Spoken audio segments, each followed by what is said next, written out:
Hi, Sadie. Hey, Crystal. We're back here again. Yeah, this is so much fun. I'm loving it. I love spending this time with you, actually, and I like that it's so easy to kind of go into different topics with you because of our background. We're able to offer so much Totally. from our experiences and the countless research we've done Mm-hmm. are good at pattern recognition. Totally. And the research we've done in in the lived experience of being alive. Exactly, exactly. Diving deep. Life school. But we had a really good conversation, I thought, last time when we talked about relationships. And of course, it's such a big topic, and there's so many roads we can go down when we talk about relationships. So Yeah. it was quite broad, and now I think we want to go a little bit deeper into different relationship dynamics. Yeah. Yeah, I'm excited about that. I mean, one of the main things I feel about relationships is there's always, from my perspective, there's the more rationale, logical, mental approach to relationships. And then there's the very emotional, intuitive approach to relationships. Mm-hmm. Masculine, feminine, yin and yang. And all of us often lean one towards the other. So for me, as being like a hyper empath and a very strong feminine, my emotions are just like I live in my emotions, very hard to separate. And Mm-hmm. part of my road to freedom is to flow with my emotions without overanalyzing it, over identifying with it. And that's hard to explain to someone, especially if you're in a relationship with someone who's very mental. They want to Yeah. read or you're feeling. And sometimes the empath is forced to like make up a reason. Oh, maybe Mhm. it's this and it's not really that, and it turns into something that it's not meant to be. Totally. That is something that, even up until this age, I still come across, and I'm like, I don't know why I feel what I feel. It's the wave that comes through that's beyond my control. Yeah. It just has to be, we just have to ride. And so when you are the more feeling one in any kind of relationship, um, it is very overwhelming to feel emotions and then have to add meaning to it on top of it. And it can often create unnecessary conflict as well. So my new boundary is I'm not going to explain my feelings when I don't actually know what's going on. I'm just going to feel them. Yeah, totally. And what I'm hearing, at least the way that I'm interpreting what you're saying, is that there's such a tendency, especially with all the people, like everyone's looking at relationships these days and kind of over analyzing things. There's so much that we can learn about relationships and like, attachment styles and, trauma responses and all these things that can have so much validity. And at the Mhm. same time, when they're used to kind of like diagnose Yeah. and to put something into a box, it can become a limitation and a restriction rather than actually liberating. Like we might think that, oh, this is my anxious attachment style or something like that. But really, it's just something's moving through you, something's coming up, and then once it's passed through, it's passed through. Yeah. Beautifully said. And I think what I've come to see is like how much the mind wants to interject all the time and to make meaning and to control because it's so uncomfortable with, the mind is sometimes uncomfortable with the more emotional parts of ourselves because the more emotional parts of ourselves is not really operating through reason, Hmm. often operating through intuition. So coming into your own internal balance or internal harmony with your mind, your emotions, and your body is the work for all of us. The work for all of us.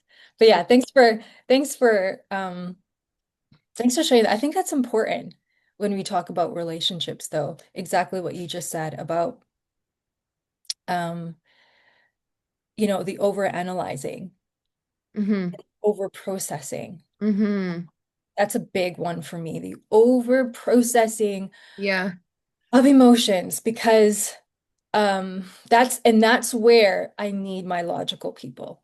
That's where I would say, like, if that's where the support really comes in, because if I'm drowning in an emotion, like I'm wallowing in it and it's been several days and I haven't moved and I've been stuck, then I really need someone who's logical to pull me out back to reality and be like, hey, you know, Right.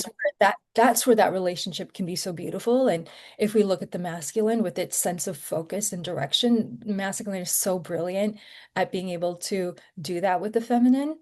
And again, I don't just mean men and women, just the energy of yin and yang. Hmm. So I'm grateful for it. And then there's also the other side where sometimes I just want to be in it and let it do its course without having to explain it or Yeah. without needing to be fixed. The eternal ebb and flow of polarity, right? Hmm. Yeah, I mean, for me, so often when I look back at certain relationship dynamics that I was in, I thought that it was something like the issue that we were having in that moment was something. And then later, even now, I might be looking back going, that actually wasn't what it was. It was what I wanted it to be because that put the situation into some sense of sense rather than Hmm. letting it just be chaotic for what it was. Not necessarily chaotic, like out of control, but just there's something moving and it doesn't need to have a neat little list of, this is what it's saying, this is what it is, and now we can like tie it into a little bow and kind of control it. Sometimes life can't be always put into like a three-step process or something like that. Exactly. Yeah. Exactly. Yeah, I love that because the I think that is actually a challenge, a big challenge for the current times is while there is so much beautiful work about healing, there's the over processing at the mental level of needing to diagnose everything Hmm. without a without the freedom in the space of allowing things to kind of breathe and move. Yeah. Being and the reason why we do that is because of the fear of uncertainty. The mind hates uncertainty. And Yeah. so try, we have to make meaning.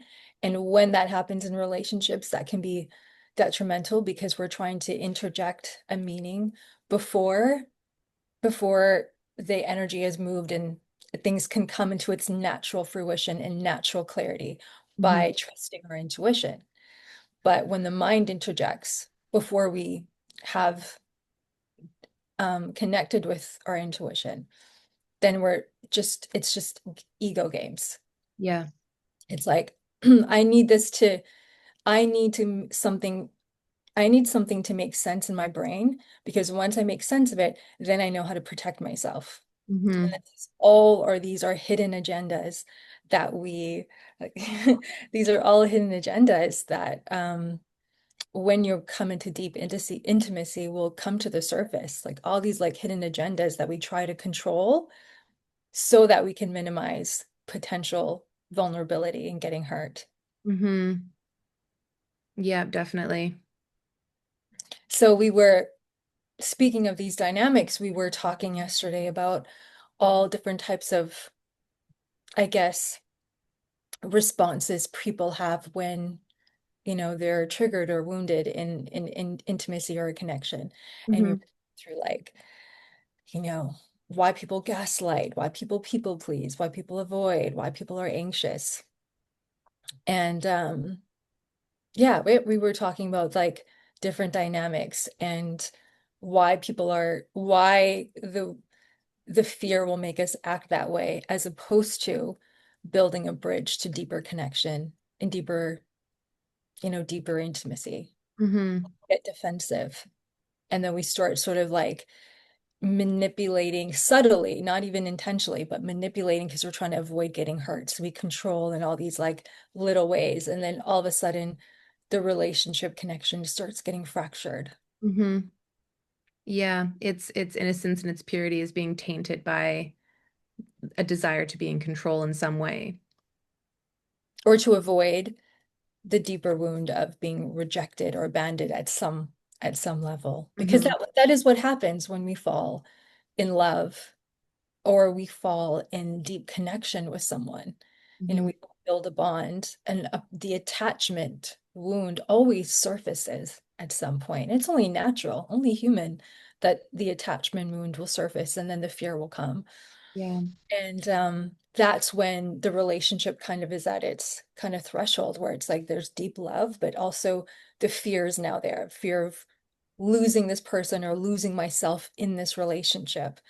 Um, and then that's how all these like subtle codependency tactics kind of come on. Codependency was the one thing I was excited to talk about because it's Mm. such an interesting topic and it's so much more than what people think it is, you know? Mm. Yeah. Do you want to tell us a bit more about that? Yeah, can I read something? Actually, Sure. Yeah. I just was reading this and it was about the um it's the shadow of codependency actually. And the shadow emerges as neediness or clinging. These are people who cannot let go of the past out of fear of being alone.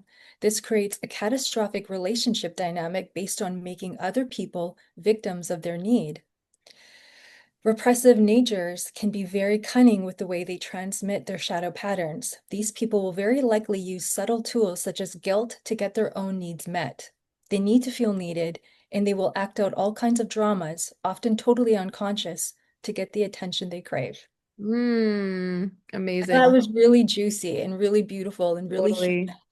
like really human because no one, like no one is separate from this. We all have needs. We all want to be needed. And Yeah. instead of, we don't know how to um like be vulnerable and put ourselves out there and say like, this is what I want. And so we do it in all these subtle ways. And it feels, even though it might not be the intention, it feels manipulative at some level to someone else because it's like there's a hidden agenda somewhere. You Hmm. want me not because you want me, but you want me because you want your need to be filled. Yeah. And that can feel, that doesn't feel like love sometimes. It feels like I'm being used. Totally. And Yeah. we all like, no one is exempt from this. If you're a human, we are doing this in subtle ways or big ways. But the more honest, truly like radically honest we can be with ourselves, the more freedom I think we have to create more intimacy. Yeah. Could I add something to that? Oh, please, yeah.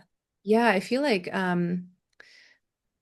there's the reason of not expressing, this is what I need. And then I find also that there's the possibility also that the need has been expressed so many times and in so many ways, and that it's actually not happening, but there's a fear of letting go, of acknowledging that that particular relationship or connection either needs to shift in the way Mhm. that it's structured or to end in some way.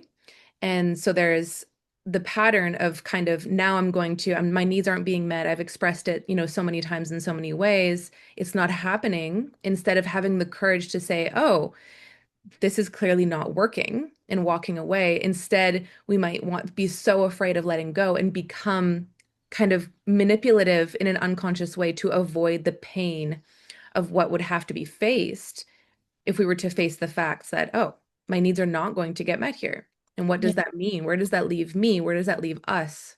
Yeah. And how do we get, I think a deeper question is how do we even get to that position in the first place? And, of course, if you are, you know, unconsciously aware, you're going to go into a relationship and you'll see the breakdown.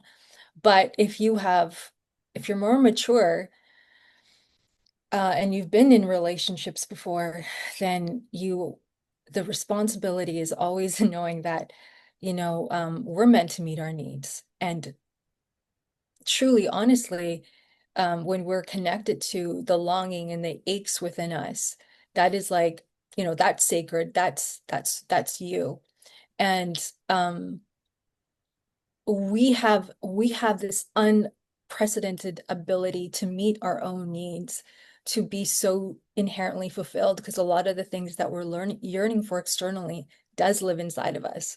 That's where that's where the divine really is.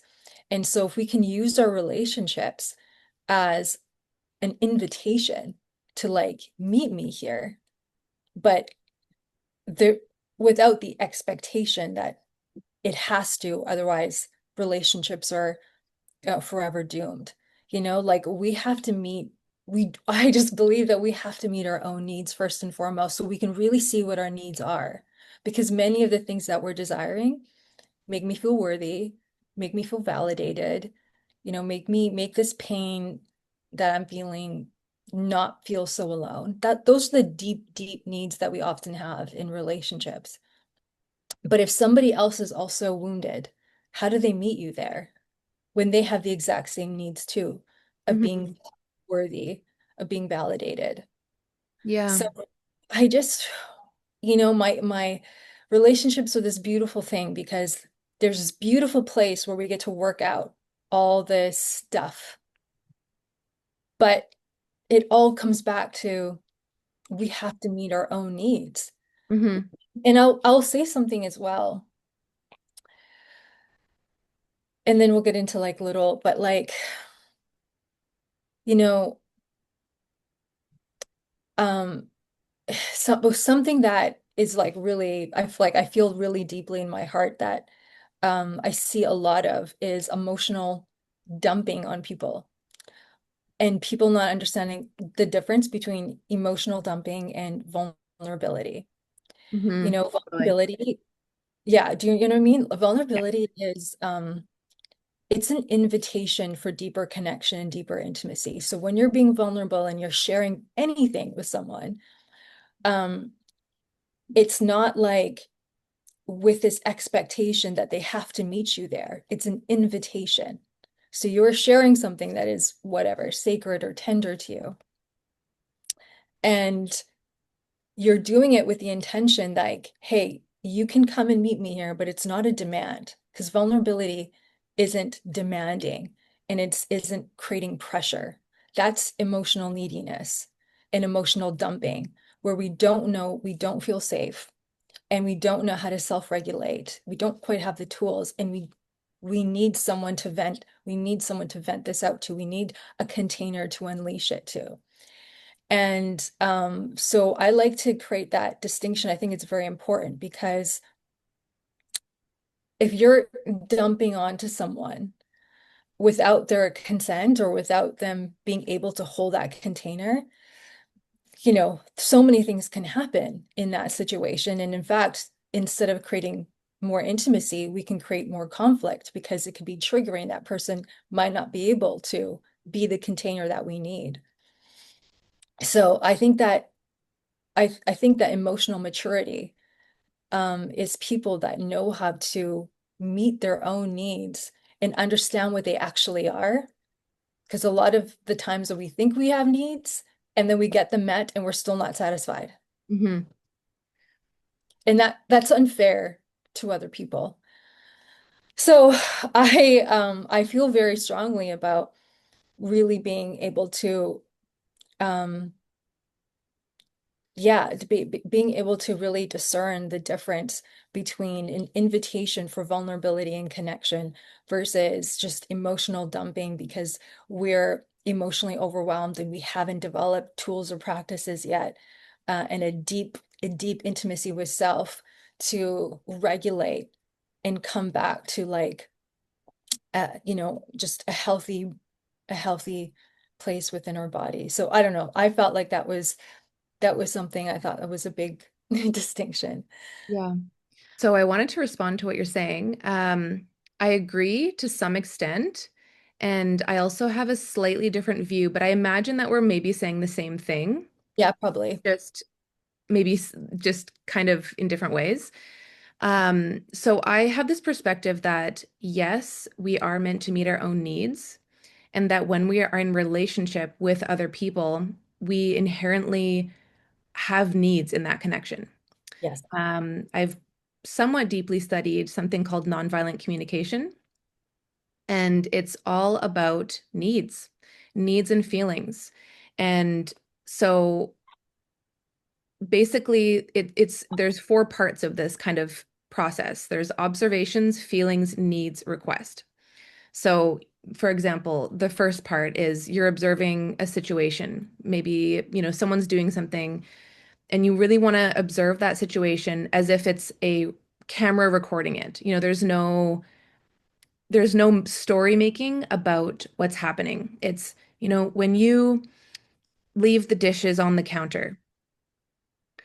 I feel hurt. I feel, and you want to use feeling words. I could actually even like share this list. Actually, that might be interesting. Let me see here if I can do that. So I feel, let's say I feel edgy and I actually feel enraged Hmm. because my need for mutuality, Hmm. partnership, reciprocity is not being met. Yep. And my request then is that I'm wondering if you'd be open to putting the dishes away when you get home instead of letting them sit in the sink all night. And then the other person is not obliged just because we have a need to meet that need. For example, they might say, no, that actually doesn't work for me. But what I can do is, once I've finished eating and I've, chilled out for 20 minutes and I just feel relaxed, then I can do it. Then I can commit to that. Hmm. And I have this perspective that there's a sense of wholeness that ideally we want to enter into relationships with. Like I know who I am, I know what my needs are, and I know what my requirements are and standards are in order to be a part of my life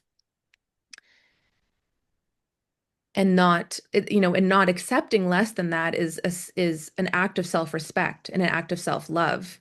Because if there's no needs in relationship, then someone being abusive, manipulative, you know, messy, awful, terrible, whatever it is just like, well, I'm totally meeting all my own needs. So why should I need someone to show up in a certain way for me? So I imagine that you like see that the same way. I just wanted to kind of Yeah. make that distinction, Yeah.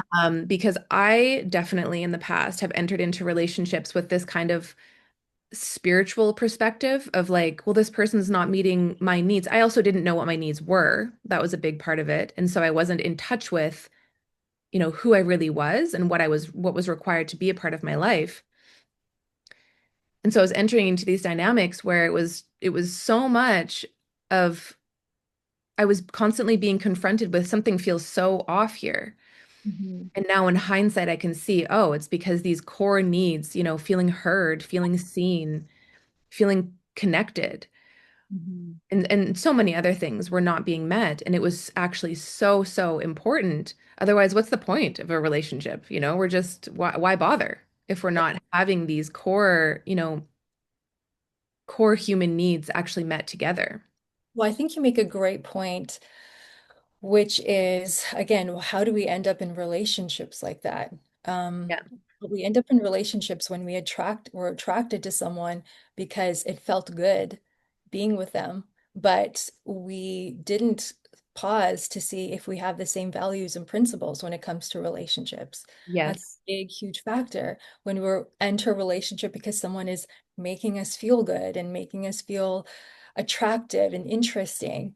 Those are often not values that sustain a relationship, because to be in a relationship is to be with someone that wants to meet your needs, that wants to learn about who you are and how you're going to be a better person and how they can make your life easier. If any man is in your life and he's not committed to making your life more efficient, more clear, um, making you smile, and as if a woman is in your life and she's not respecting you and your priorities, um, why are we in relationships with people that don't inherently have the same values and principles? We're in Yeah. them because they make us feel good because we don't feel good on our own. And Yeah. that, And then also, I think, oh, sorry, do you want to finish that thought? no, it's okay. Okay. Also, I think we enter into these dynamics because maybe it feels familiar in some way to some unmet needs that we had as children. And so there's this unconscious desire to kind of rewrite the old story from the past. And it's so hard to see it when we're in it because like the hormones are rushing and there's maybe the sense of like butterflies, which is really just your nervous system being like, alert, alert, run away. And, and so we go into these dynamics trying to, get these old unmet needs met rather than really finding that wholeness within first. And I know that's like an ideal scenario. And a lot of the time we learn through going through these kind of crap situations where it's just so off. That can be a huge lesson because it really helps you see, oh, wow, look how I was giving myself away. Look how I didn't have these boundaries. I just totally overrode all of my needs and thought I was going to just, make this other person happy or something. And then finally, my needs would be met. And that's kind of like the unconscious thought is if I mean, at least I know this one quite well. If I cross my own boundaries for you, Mm, will you finally meet my needs that I am too scared to tell you? that's so dangerous. That feels so dangerous in my Yeah. body. Like when I feel into it, you Yeah, know, the violating of our boundaries to get a need met by something external is self-abandonment. completely. And then when that person then mirrors back that same action, Yeah. it's a double blow. It's double devastating. Totally. And that I think is such a huge part of codependency and these like this kind of little echo chamber that we get into where we're just kind of unconsciously pinging back and forth trying to get these needs met that they're partially needs we do need to meet on our own. And then Hmm. we need to, because once you have that wholeness within, you're not unconsciously trying to get these needs met. You know, okay, this is what I need. Can I meet this for myself? Can I go see a friend who can meet me? Maybe I need to feel heard. Can I call a friend? Exactly. Do I need my, intimate partner to meet all my needs? That's also such a slippery slope. Oh yeah. And let's talk about that. Like you have, the when it comes to these needs, and boundaries, you have your people that you trust and that have consented at some, like a word, but like to have your back and to be there for you. But knowing who those people are that are your support system is important. But what about, I guess I'm just gonna throw out a bunch of scenarios and we can just play with them. But how do you feel about people who um haven't established safety and trust, but they are trying to connect emotionally with someone, and this safety and trust hasn't been established yet? Do you mean so two people who are kind of moving too fast in some way and they're kind of just barreling into a connection without establishing safety and trust first, kind of thing? Yeah, that can be, or I was even thinking like, in friendships, like you meet someone and you connect, and one person is like wants to bond and get so attached to the possibility of this connection and Mm, wants to share and wants to know all these things about you. And you're like, wait a minute, I don't know you. I'm not sharing anything personal with you yet. We haven't established any trust or safety. right. But the other person is like, oh, but where is feeling a connection or desiring a connection that is way more than you are willing to give or experience. Yeah. I'm just curious about that type of how you feel about that type of dynamic. Mm, I think it can come from a few different places. I think sometimes my personal experience with it has that it's been like a bit of a thing where after in hindsight I look back and I think, I didn't really like how that went. Maybe I'm the one who's sharing too much. If someone's asking questions and I'm sharing too much, there might be kind of like a vulnerability hangover kind of Mm, feel.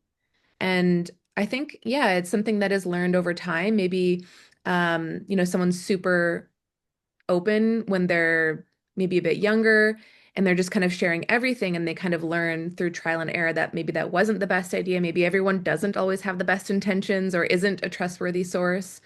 I do find that it can probably come from not feeling really grounded within oneself, this desire to kind of overshare, maybe a deep need or desire to feel heard, or a deep, desire to feel connected and wanting to kind of rush that process.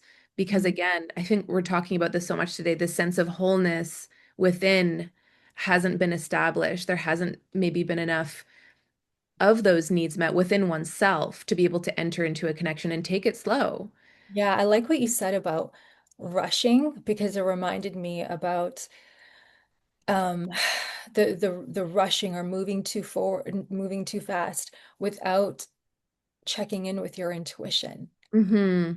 So it's such an important thing that people bypass sometimes. Your intuition speaks to you, speaks to each of us uniquely. Your intuition is your internal guidance system Yeah.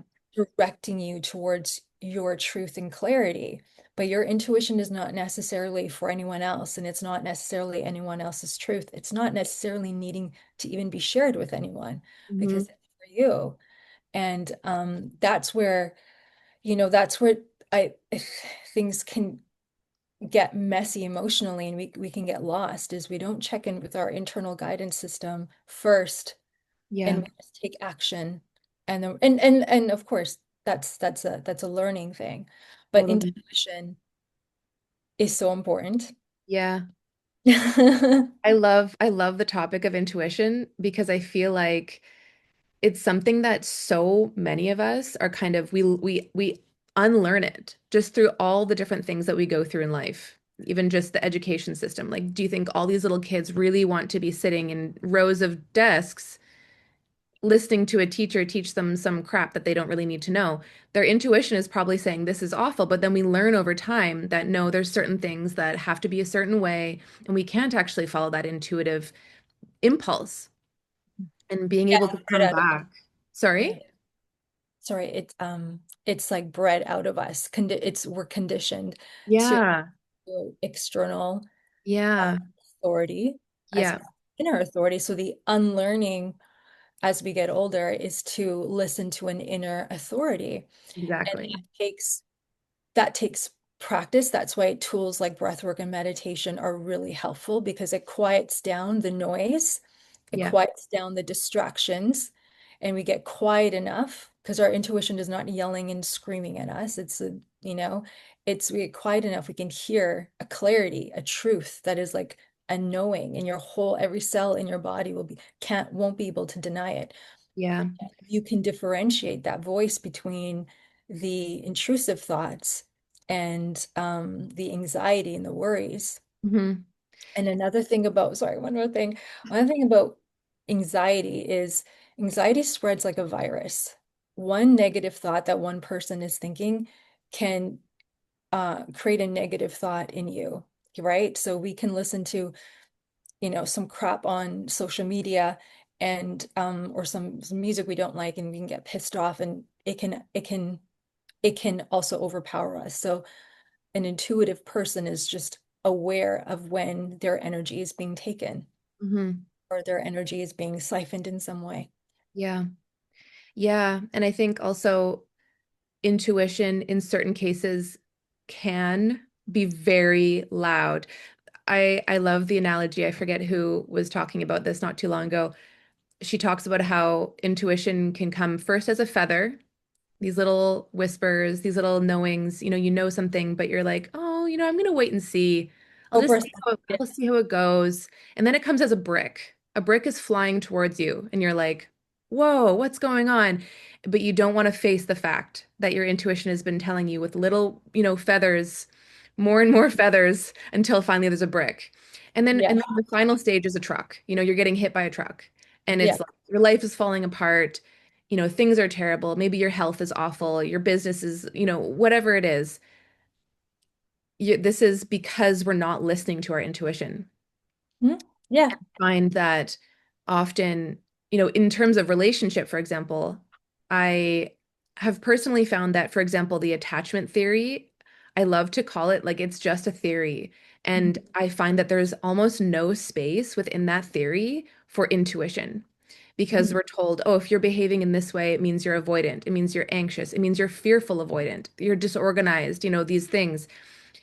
I find that a lot of the time it's your intuition and that if we had fixed attachment styles, which I don't think anyone's really saying we do, we'd always be the exact same in all of our relationships, Mhm. where, you know, we can be anxious in one relationship and way more avoidant in another relationship and maybe disorganized in another relationship. And it's not always linked back to our, wounds. It is on some level, But a lot of the time, the wound is that we're not listening to our intuition. It's not like, oh, I need to face this thing over here, and then I can come back into this connection and be secure.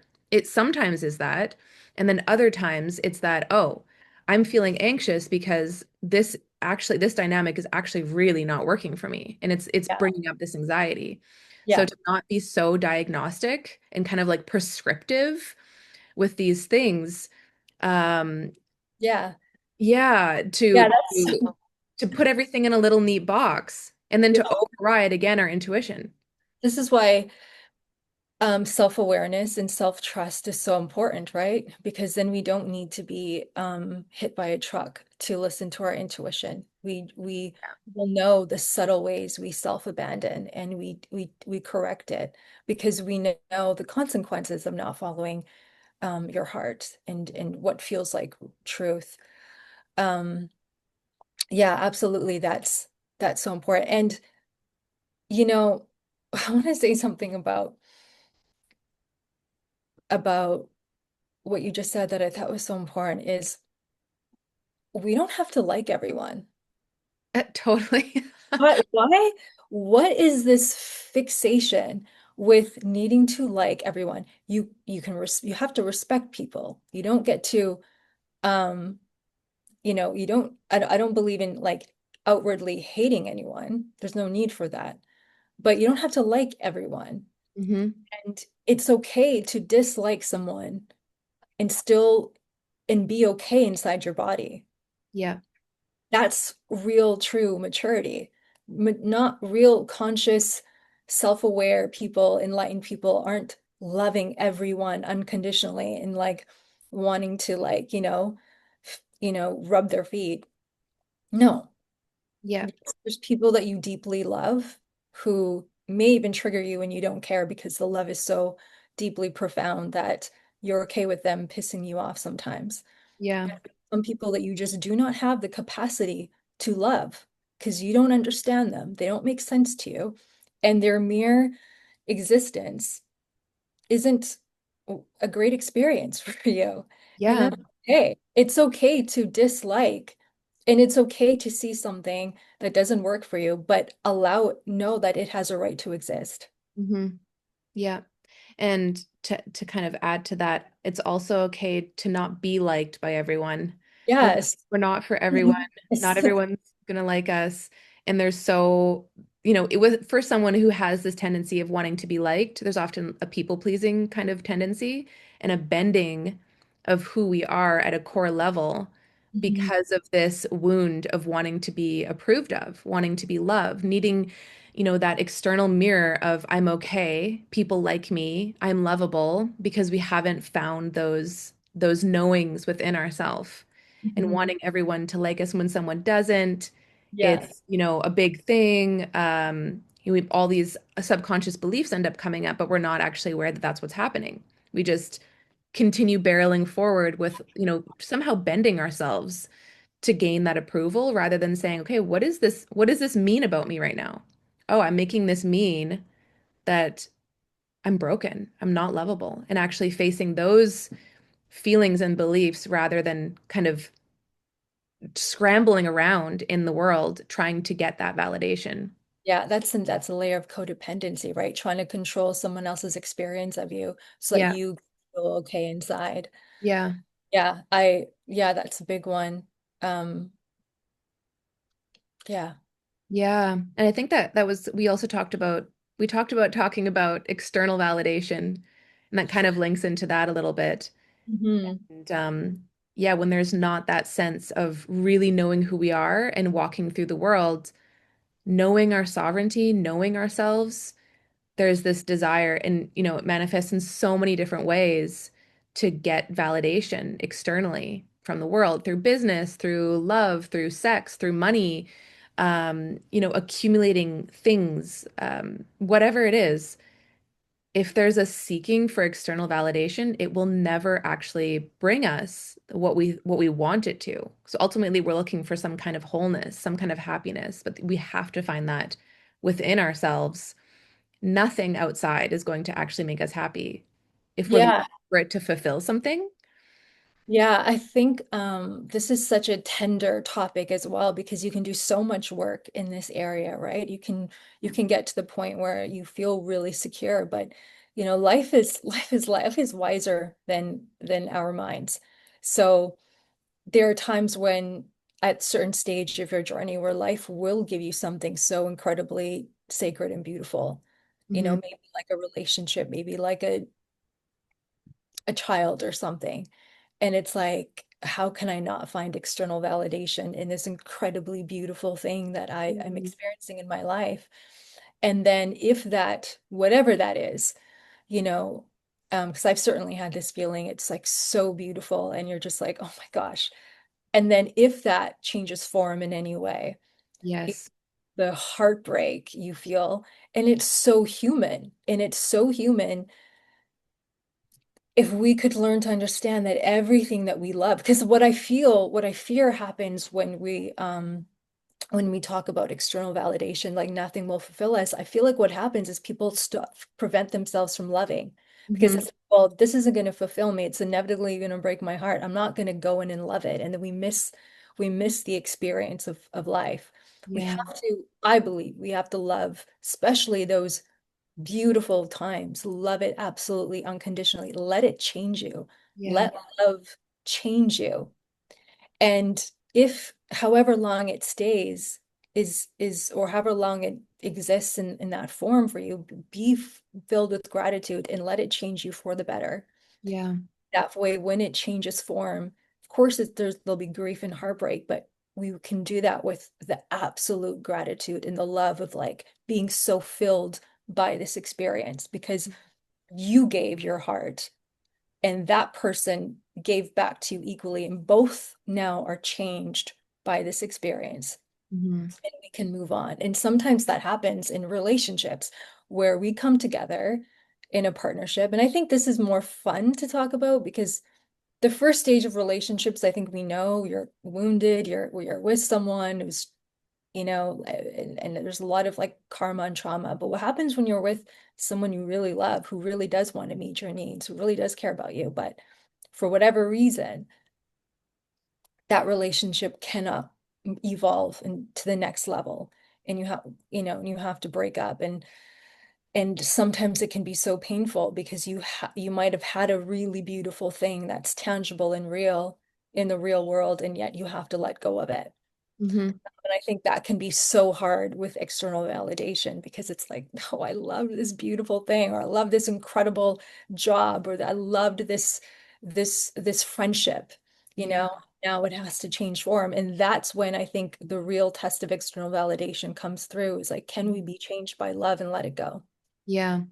And also I love what you're saying about this. And as you were saying this, I was thinking these are also the moments where if we're not able to hold everything in life as changing and hold things lightly, there can be this clinging, which brings in these subtle manipulative tendencies that we were talking about earlier. And those can be both like trying to control the situation in some way, but also sacrificing ourselves.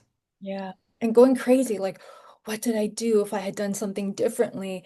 This is where, relationships, to be in a relationship without a spiritual practice, I think is so difficult. You Yeah. know, and you feel like someone else is doing something to you, but every relationship, like being is, has, um, some sort of soul contract that we have where we're meant to move through something.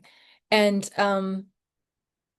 when two people separate and they do so with absolute complete gratitude, how they say leave something the way you found it.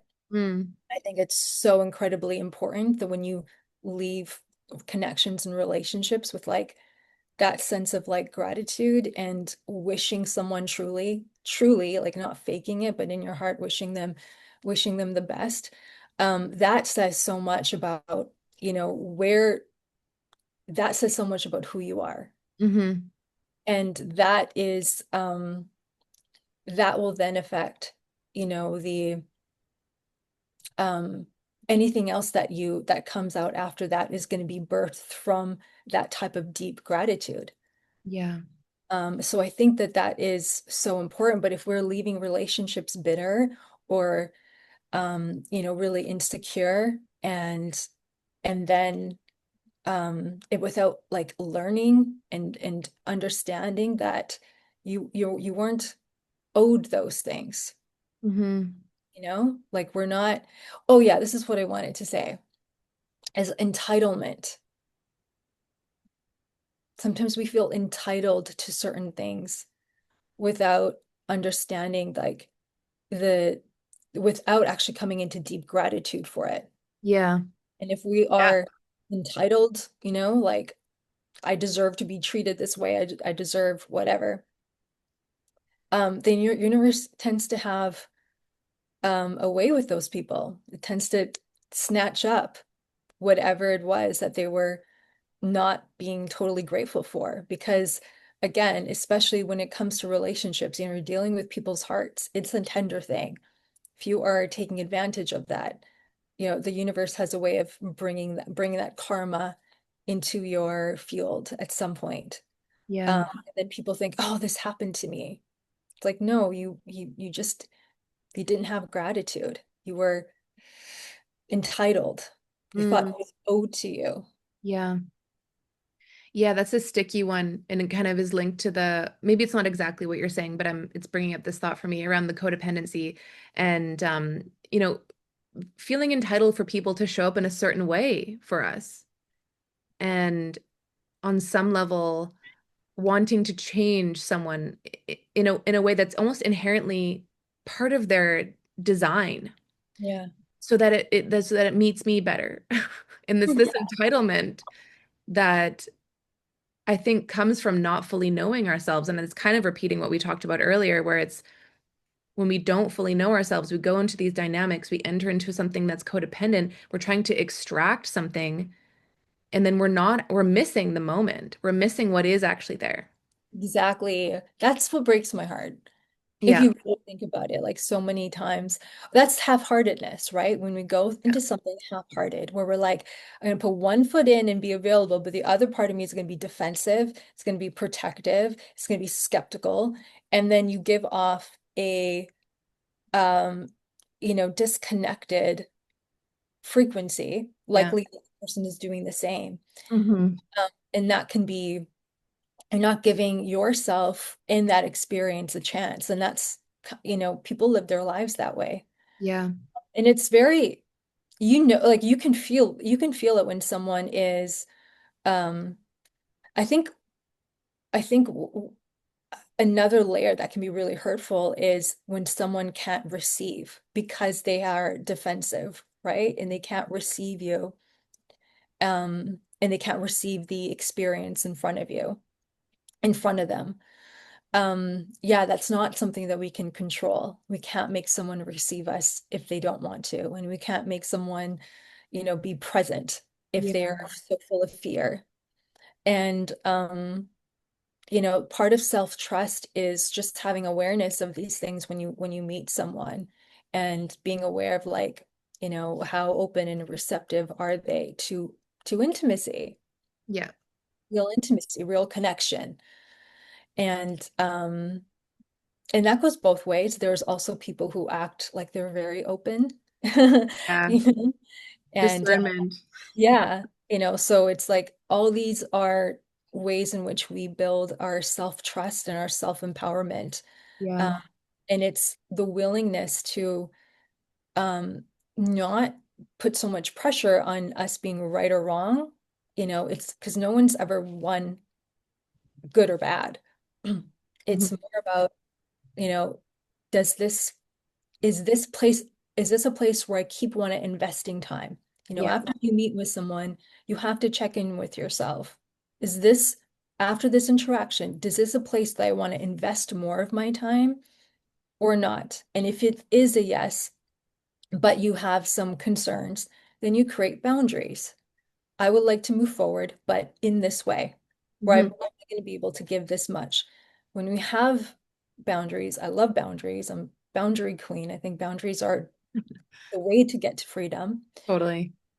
When we have boundaries, it eliminates all these expectations, you know? And then when we have these expectations that can't be met, then we also eliminate the disappointment of not getting.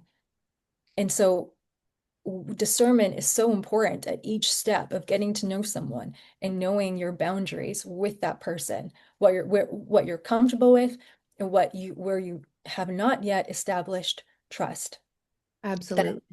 is, and likely whoever you're with is doing the same thing. Hmm. Yeah. But if you don't know any of those things and you're just following your emotional whims and getting caught up emotionally without there being any establishment of boundaries, any establishment of, values and intention, it's just irresponsible. Yeah, and I think in those cases we end up getting, there's the feather telling us in the beginning, we need to think about this and, Slow down. figure out what our boundaries are. And then suddenly we're getting hit with bricks in those situations. Like, what's happening? So, yeah, Yeah. Yeah. I love boundaries as well. It's such a powerful tool and really is, I think again, it keeps coming up, at least my perception that it keeps coming up is this sense of wholeness. Having these boundaries, sometimes boundaries can be a bit of like an electric fence and, keeping people out, keeping people way too far away, not actually allowing for a connection. Yeah. Whereas healthy boundaries are so vitally important. Otherwise, we're just, giving ourselves away, spreading ourselves thin, allowing energies in that we don't necessarily want in at all or that close, and to Mhm. really be able to kind of feel in control of our own human experience is a deeply empowering experience and is Mhm. so important. And, in this kind of new age world, there's all this stuff around kind of pushing boundaries, pushing edges, and it all being kind of in the name of God or the name of growth.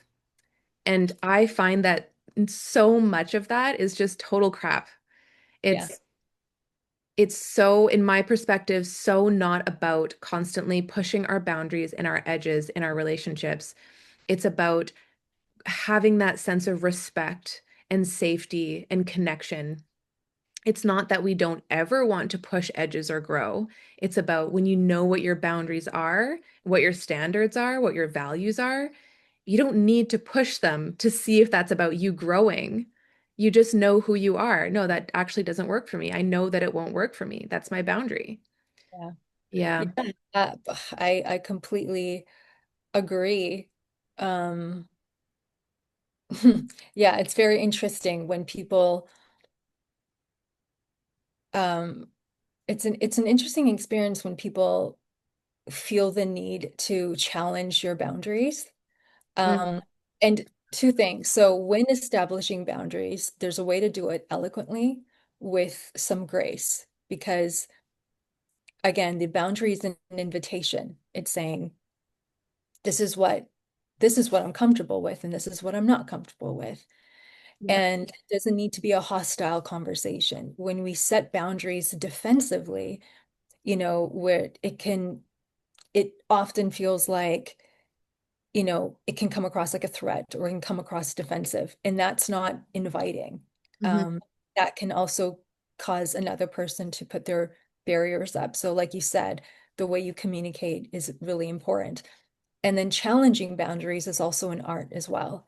When you are respectful to someone, there's a way to challenge boundaries because maybe you're curious, maybe you're wondering why someone is limited or not limited, but why someone is, um, you know, you're getting to know someone, you want to know their comfort zones and you want to know what happens on the other side of their comfort zone. So you're getting to know someone. It's okay to artfully question and challenge boundaries. Hmm. But if you are trying to, again, exert kind of power over, and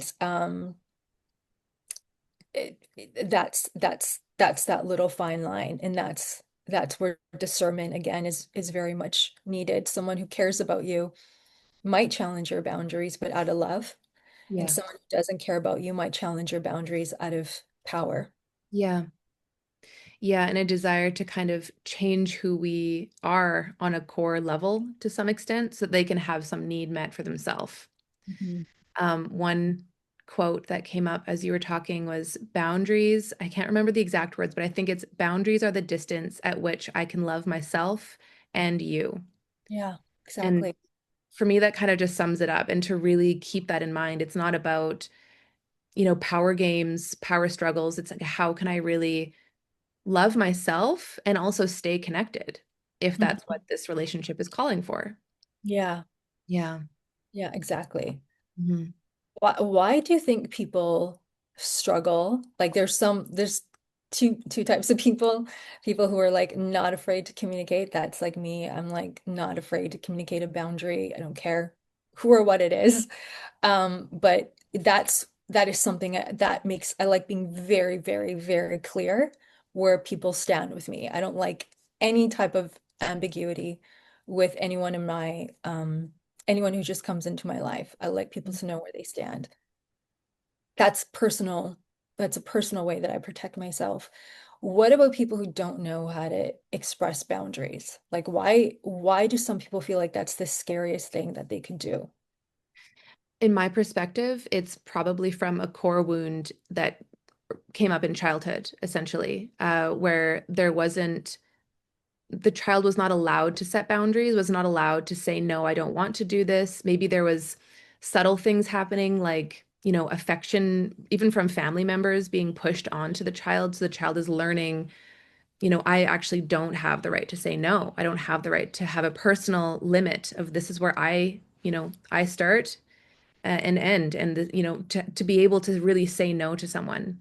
Yeah, And then I think that that ends up ingraining within that child and then into the adult that if I don't cross my boundaries, I will not be loved. I will lose love.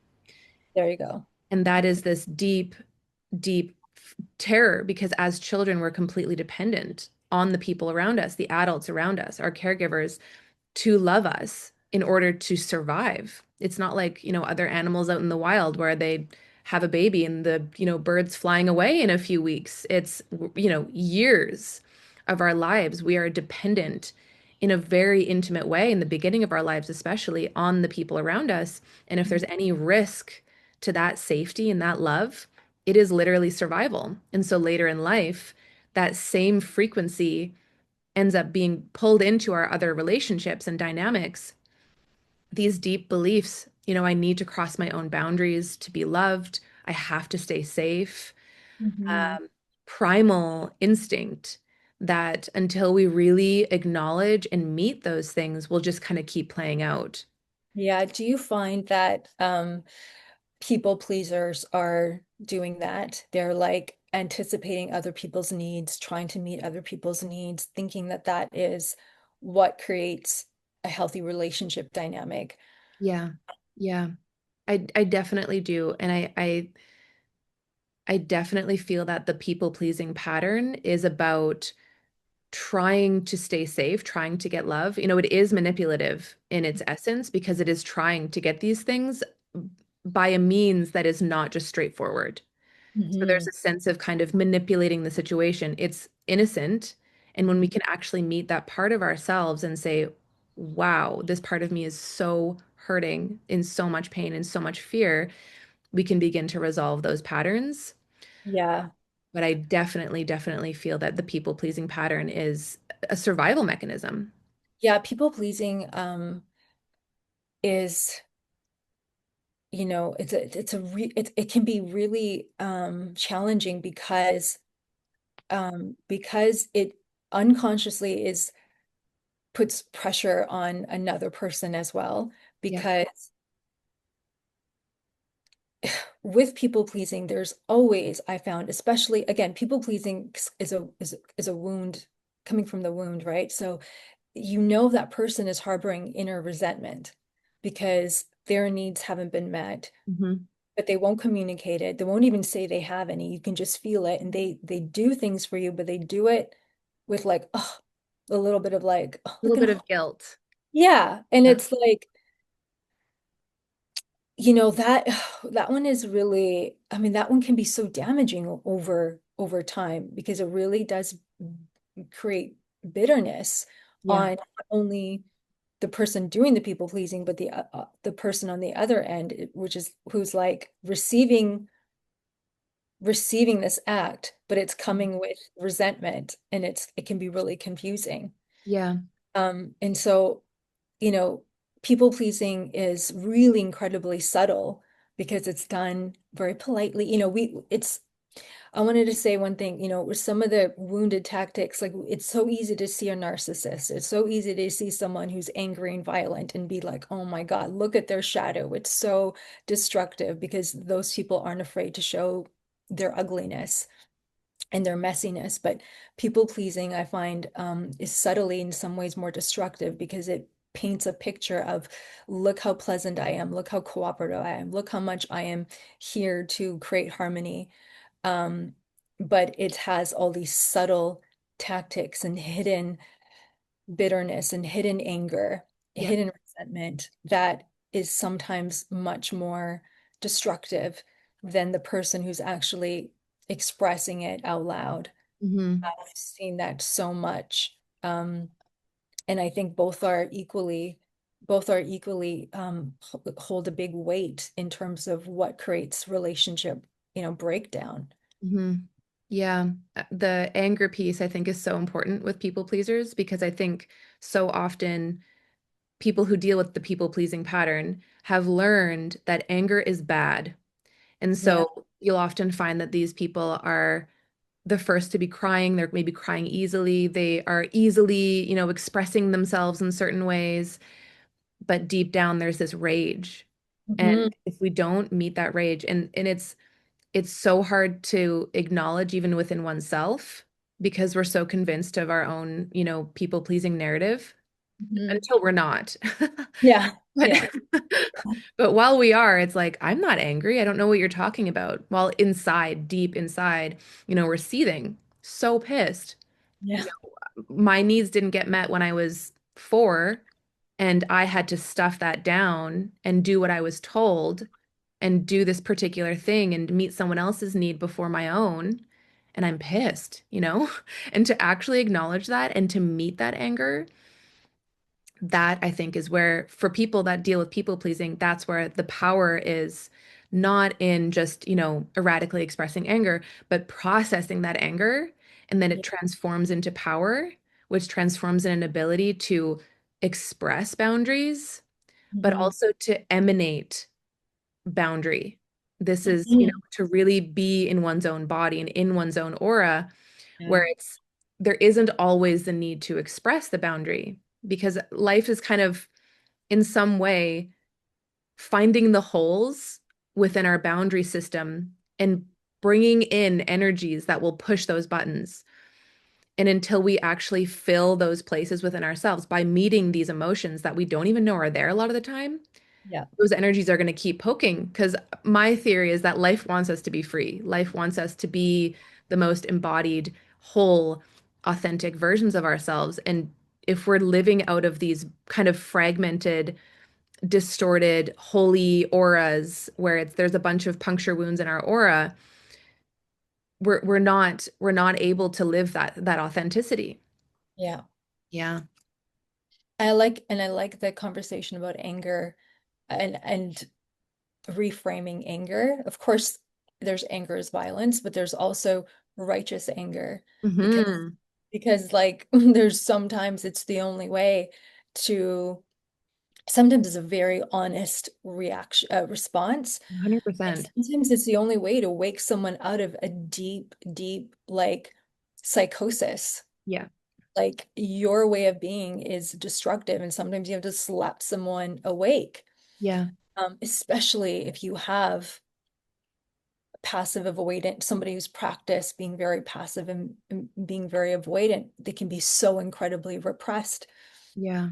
and they don't understand any healthy forms of expression. When they see anger, they see sadness, it can always be associated, like you said, with something toxic or negative because Yeah. they've seen that expression held in someone who is healthy and expressed in a healthy, loving way.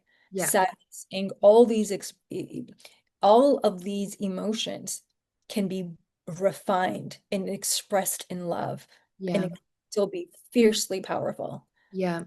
Don't always have to express our emotions through defensiveness. Yeah. Yeah. And You want yeah, to go ahead? no, but I think it's so important because that's what we learn.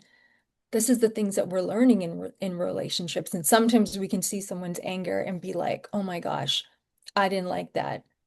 Hmm. And then you sit back and you contemplate why you didn't like that, and really you loved it because you actually secretly loved it, but your ego hated it. Mm. But the greater part of you, your heart, may have loved it because it was honest and it was truth. And although it was uncomfortable, you felt the truth of it, you know? Yeah. What I think is really, really healthy discernment is when we're in relationship and someone is a often what we have in relationships are people with very different intimacy patterns. In fact, they probably have the opposite intimacy pattern than you do. And so um if one person is more expressive and the other more is less expressive, both have an opportunity to learn. Oh, your silence wasn't rejection, it was contemplation. I understand now. I Hmm. didn't know that before. I've never seen that before. Yeah. Oh, your crying wasn't neediness, it was expressing pain. I understand now. I can hold you and be with you. I don't need to take it so personally, like I did that to you. Yeah. Those are the things that we can really learn. Oh my gosh, the healing that can happen because now you can now give that to yourself in a way that you may have never done that before. Yeah. I And want to respond to two things in that. There's the um what you're expressing right now about, seeing someone else's expression of pain through compassionate eyes rather than just making them wrong. And in nonviolent communication, it's talked about there's the giraffe and then there's the jackal. So the giraffe is the compassionate. It's kind of silly, but it's the giraffe is the compassionate communicator, whereas the jackal is these parts of ourselves that are unprocessed, and someone might be having a little freak out, and it's like instead of seeing that person as bad and wrong, trying to actually guess, oh, I wonder if they're feeling this because they have this unmet need around this. And that Mm, doesn't mean that we then jump to trying to meet that need. It's just to try to see with compassionate eyes that these intense expressions often go back to these wounds and these unmet needs that haven't been grieved and processed. yeah.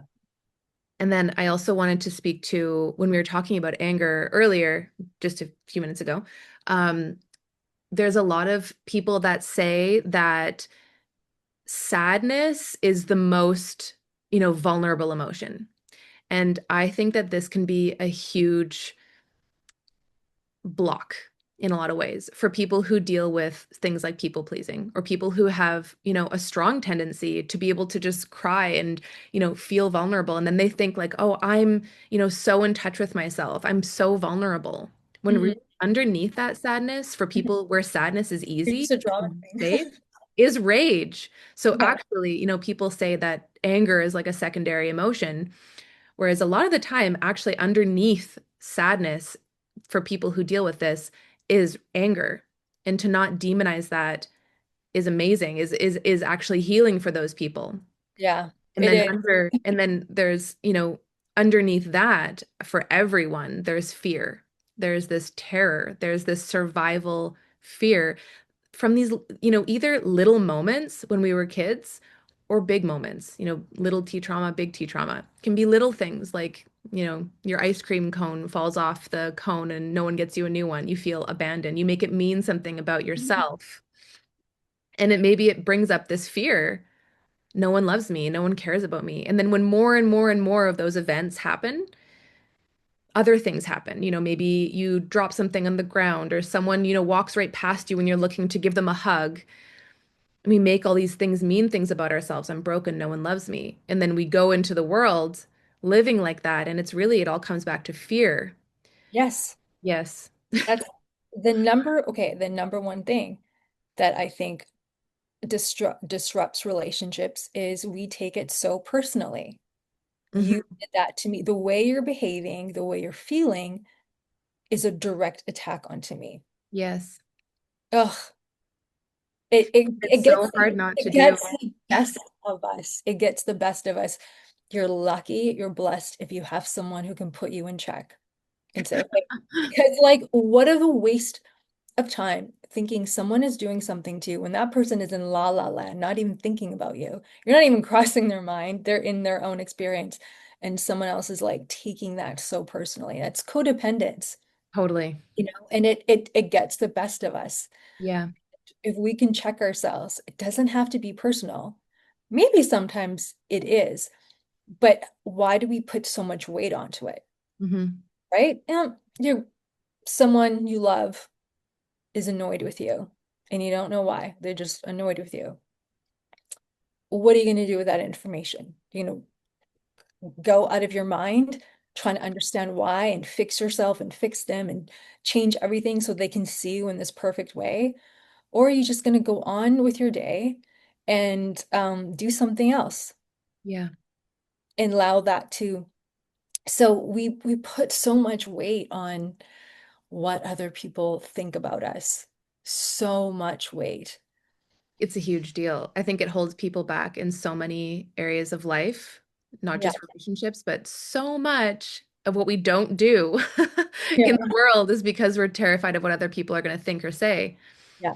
Yeah. I think it's so powerful to realize that really we're afraid of someone else's judgment, but really we're just judging ourselves. Yeah. Stop judging ourselves. There's so much more freedom to Yeah. do and be and say what's authentic to us. We're not And afraid of what people are going to be thinking or saying. taking it a step further, if they do have judgment, you know, why is that? It again, if they did have judgment, you don't have to take it to be true. They There's acceptance is so important. Yeah. A layer of acceptance of like that can exist. Your thought can exist. I don't like it, but it can exist, and I can still be free. Yeah, totally. You can have your story and I don't have to make it mean something about me. Yeah, you can't not. You can do everything in the world, but if that person doesn't, no one, we cannot control the way someone else's perception. We all have individual free will to do that. Your only chance at survival in this game is to follow your heart, so in your truth, your intuition, so devotionally that you're just gonna align with people who can Mhm. meet you there. Yeah. And that's your best bet. Really your best bet at being successful in any kind of relationship dynamic. Because even if there were challenges, there would be good challenges. It would be challenges where both of you would be completely changed and more powerful because of it. Challenges 100%. are so important. Nobody wants to be in a boring relationship with no challenges. I mean, Totally. some people do, but I don't. I Yeah. want to go through something and I want to be transformed and I want to be like, wow, I am so much better and I got to do it with someone Hmm. and that means that person has different skills than me, different Yeah. strengths, which means I have to be humbled and I have to be wrong and I have to be also willing to teach and be patient. Hmm. Um, Yeah. being in a relationship, I love the idea of being, I don't love the idea of being in relationship with someone who's exactly like you because we can validate each other's realities and that can create some disillusionment when that happens. When you have someone that's very different and you're able to come to like harmony, it's like, whoa, we just merged two completely different worlds and collided them and made something new exist. That's really beautiful. Yeah. That's like cutting edge. That's like what, this all this new energy and everything that we're doing. That's what it's inviting in, new ways of being, new harmony, new intimacy. And Hmm. that means being able to merge greater and greater polarity. Hmm, interesting. Yeah. Yeah, and I think to be able to successfully do that, there's such an importance to be really in touch with our values. Oh yeah. Otherwise, we can get pulled into situations where it feels like challenge that's growing us, but Hmm. really it's destroying us, but it will end up being a wonderful lesson. No doubt about that. But it's not necessarily that the relationship is really a channel of, divine union or growth together. It's that it's teaching you something. And Exactly. a deep, connection to your value system, who you are, what your boundaries are, will help you discern, is this the growth that I need, or is this actually destructive to me? The best advice I was ever given by one of my friends was be loyal to your values and principles, not people. Mm-hmm. Totally. 100% agree with that. Yeah. I will not be in any type of like I will not engage with someone who I don't believe knows what their values are because Yeah. they will be willing to be they're like pawns. They'll be pulled Yeah. anywhere. And they can be dangerous because they're not loyal. Yeah. So people who are loyal to their values and principles, they're unwavering and Mm-hmm. they have a strong sense of um, that sovereignty and individuality. Yeah. And they actually sometimes can be like the most, loving because they're so rooted in their values and principles. It's just no bullshit. They're not interested in manipulating, they're not interested in doing anything other than being in integrity.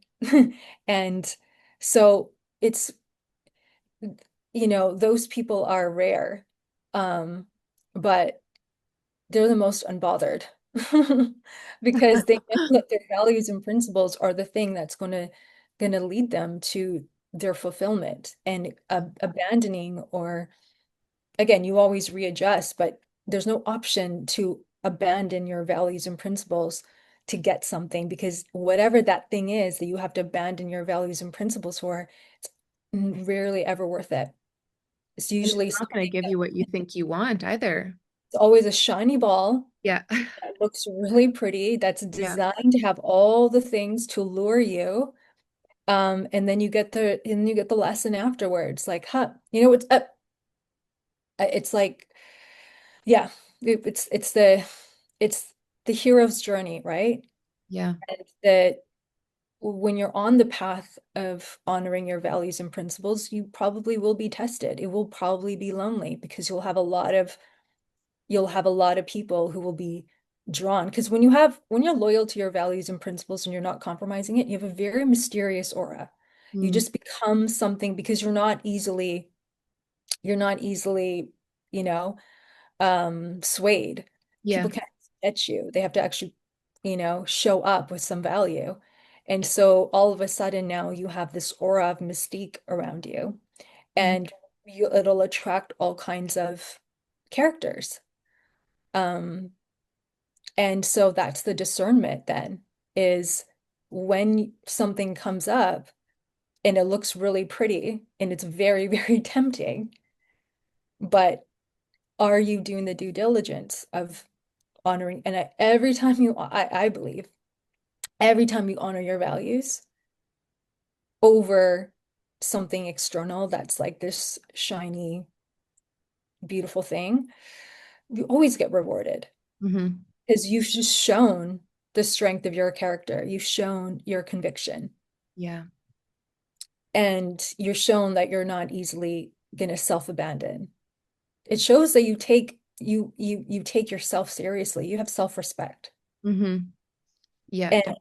when we start doing that, you become a whole different person. You become a, you know, a very, very powerful being because you're not manipulated by all the stuff in the Maya Yeah. that is designed to pull us away from the truth of who we are. And relationships are one of the biggest ways that we get pulled because they can pull at our emotions in such a profound way.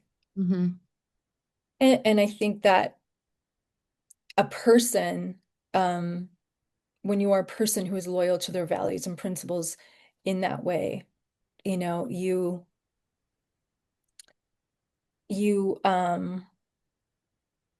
become quite protected. Their spirit kind of protects those people as well. Yeah. Wonder like, oh, like people can't just enter your field. Yeah. I mean, of course they can, but like rare, it's not an everyday occurrence. You're not Mm. just gonna have people, it just doesn't happen. You cannot, I mean, it's scientific fact at this point, where if you're operating at a certain frequency and you've practiced that consistently, not like for 1 hour while you're doing some affirmations, but like a genuine practice, no bullshit. But when you're able to say no to something, no matter how tempting it is, because you know it doesn't serve you, you raise the bar across the board, inside and out, from a cellular level. No Yeah. one can with that. And and you start operating in integrity that way, you just meet a different caliber of people, and you Yeah. live a different caliber of life. Hmm. Yeah. No is such a powerful word to practice and Yes. really know when to say no and Yeah. not say yes out of a fear of, a lack, And internal lack. yeah, do it gracefully. When I was younger, I would say no, but it would be like, no. Like it would be like Yeah. with complete disgust. It would be like absolutely repelling like that's the way because I just feel things very intensely. So it wasn't like a gentle no. It was like repelling, like absolutely not. I'd rather die. Yeah. And I've learned to be, and that was my fear because it was like absolutely not. I don't want that energy anywhere near me, where because there was so much fear, Hmm. disgust around certain things. And I've learned to soften my no. Like it doesn't have to be so rough. It can be no. Yeah, and I think that that takes integration and really meeting those parts of yourself that wanted to scream, and Yeah. then now you're able to actually express in a way that's, you know, respectful to everyone, including yourself. Because I'm sure that after there's like a screaming no, there's a lot of cleanup for you to do as well inside, where it's like, I am tired, Yeah. and Oh, that took a lot out totally. of me. I know Absolutely. that The one too. trauma, right? Yeah, When you were first in that stage of establishing self-worth and boundaries, it takes yeah, so much energy to like, no. And the drama that it can create. That's why some people compromise their boundaries because it's too much work to establish them. yeah. It's cleaner. And it's a good thing to be able to do if you advocate for yourself. Those are lessons that that's the part of our shadow self that gets to be reclaimed. You Hmm. know, that's part of your darker aspect that gets to come online and say no firmly, or be able to like do things firmly, with power, but not necessarily through violence. It's very, very refined. Hmm. Um, and oh, that feels so good. That's a great place to be. That's the place I think that place is so empowering when you can say yes or no, and you don't have to go back and ruminate and obsess and think about like, did I do the right thing? Did I do the wrong thing? No, because you have your back. Yeah, you trust But yourself. yeah, my yes is a yes. I don't need to rethink it. I know in this moment, every part of me is on the same page. Yeah, That is there's so much freedom. You have so much more energy now. You don't need to second guess yourself. You need to worry about how somebody else is taking it because it's such coming from such deep-rooted truth yeah. and, and honesty. And if we can do that with everything, with all of our communications, with our needs, and do that in a way where it's like, this is just so true, and I don't need to obsess about what I did or what I said. Yeah, Yeah. you can let, yeah, I like that. That place feels so good. Hmm. It's definitely such freedom. to be able to Yeah. navigate the world, not second guessing, not living from this place of self-doubt. It's just such a liberating experience to be able to live in the moment and Mhm. trust that you will have the correct responses. Yeah. When you've done that in internal work and you're in touch with your intuition, you've ignited your own power and you're able to express what you need to express without, feeling guilt or shame or questioning it every single time or whatever it is. Hmm. It's just total freedom to actually just be a human. And we don't need to be perfect. We can make mistakes, we can mess up. We might say no in an angry way once, but it's okay. We forgive ourselves because there's this deep knowing of ourselves. Exactly. Mhm. And then we get to actually enjoy Yeah. and play and be creative. Because Yeah. yeah, we've healed enough that now we actually get to be creative Hmm. because now we can put our energy in towards things that actually bring, deep, profound fulfillment. Yeah. And that's, yeah, that's the ideal. Yeah. This has been so Oh, great. How do you feel yeah. about how do you feel about wrapping this up? I feel, yeah, I think we talked quite a bit actually Yeah, now. this was great. But I feel like we there's a touched lot. so many bases. This was so fun. There's also so much that I'm also real time moving through and feeling. So it was very cathartic to have this conversation. Thank you. I wanted to just add something really quickly, just a little bit about the work that me and you do. So I do Gene Keys readings, integration work, relationship work, but I like to go very, very deep, profound into um, providing spiritual guidance for people. So if anyone is listening and interested, I'm available, and Sadie also has her offerings, and we're definitely open to taking on new clients and doing new projects, right?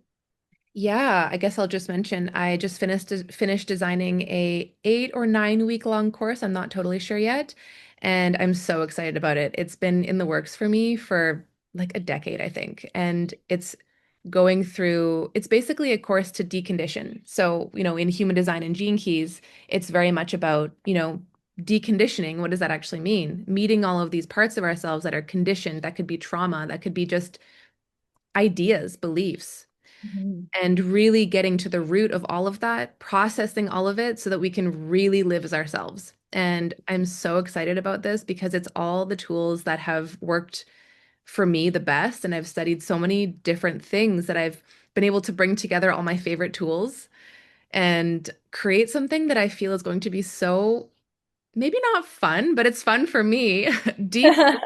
And at the end, people say like it's not about feeling better, it's about getting better at feeling. I think to some extent, and then I also think it is totally about feeling better. So at the end of the course, my hope is that everyone will both have gotten better at feeling and also be feeling better. And I'm so excited to be able to bring those two things together. Oh, that's wonderful. Yeah, I'm so excited. Yay. Well, thank you so much, Crystal. This was so fun, and I'm sure we'll do this again soon. Love you. Take care. Okay, bye.